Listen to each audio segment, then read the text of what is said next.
સુરતના ઓલપાડ તાલુકાના પિંજરત ગામે જમીનનો વિવાદ સામે આવ્યો. પિંજરત ગામનો ગણોતિયા સહકારી મંડળીની અંદાજિત 280 વીઘા જમીન મુદ્દે આશરે 1400 થી 1500 કરોડ રૂપિયાનો જમીન કૌભાંડનો દાવો કરવામાં આવ્યો છે. સ્થાનિક ખેડૂતોએ આ દાવો કર્યો છે. આ હાઈ પ્રોફાઇલ મેટરમાં રાજકીય લાગવગ ધરાવતા ભૂમાફિયાઓ સક્રિય હોવાના આરોપને પગલે સુરત પંથકના સમગ્ર વહીવટી પ્રશાસનમાં દોડધામ મચી ગઈ. ખેડૂતોનો આરોપ છે કે આ મંડળીની કિંમતી જમીન પર છેલ્લા 2 વર્ષથી રાજકીય વગ ધરાવતા કેટલાક માથાભારે તત્વોની નજર છે. કરોડો રૂપિયાની કિંમત ધરાવતી આ જમીન માત્ર 6 લાખ રૂપિયા પ્રતિ વીઘાના નજીવા ભાવેથી ખેડૂતો પાસેથી પડાવી લીધા બાદ મંડળીના પ્રમુખ, મેનેજર અને વચેટિયાઓએ ખેડૂતોને ડરાવી ધમકાવી રહ્યા છે. મંડળીના સભ્યો અને ખેડૂતો વર્ષોથી અહીં ગણોત પેટે ખેતી કરીને પોતાનું ગુજરાન ચલાવતા હતા. ગરીબ ખેડૂતો પાસેથી સસ્તામાં જમીન આંચકીને તેને એક ખાનગી કંપનીને અબજો રૂપિયામાં વેચવાની મોટી પેરવી ચાલતી હોવાનો આરોપ લાગ્યો છે. આ અંગે કલેક્ટર અને મંડળીના રજિસ્ટ્રારને પુરાવા સાથે લેખિત ફરિયાદ કરવા છતાં કોઈ જ નક્કર પગલાં ન લેવાતા આખરે ખેડૂતોએ ગુજરાત હાઈકોર્ટના દ્વાર ખખડાવવાની ચીમકી ઉચ્ચારી. બીજી તરફ ગણોતિયા મંડળીએ આ તમામ આક્ષેપોને તદ્દન પાયાવિહોણા ગણાવ્યા છે.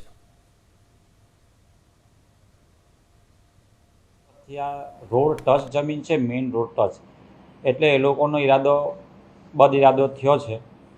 તે લોકો ગમે તે યેનકેન પ્રકારે આ જમીન પડાવેલા માટે ગમે તેવા ષડયંત્ર રચી રહેલા છે.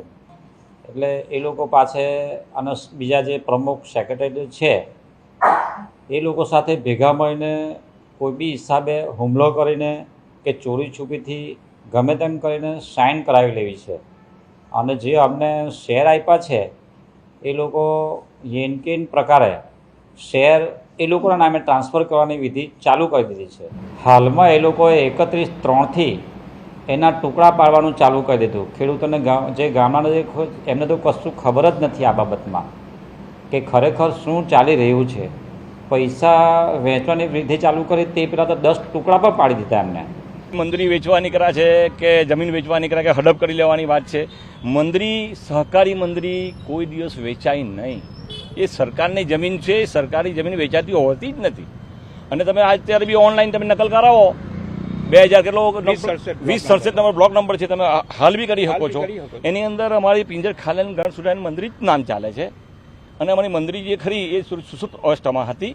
એને અમે જાગૃત કરવા માટે અવસ્થામાં લાવી રહ્યા છે.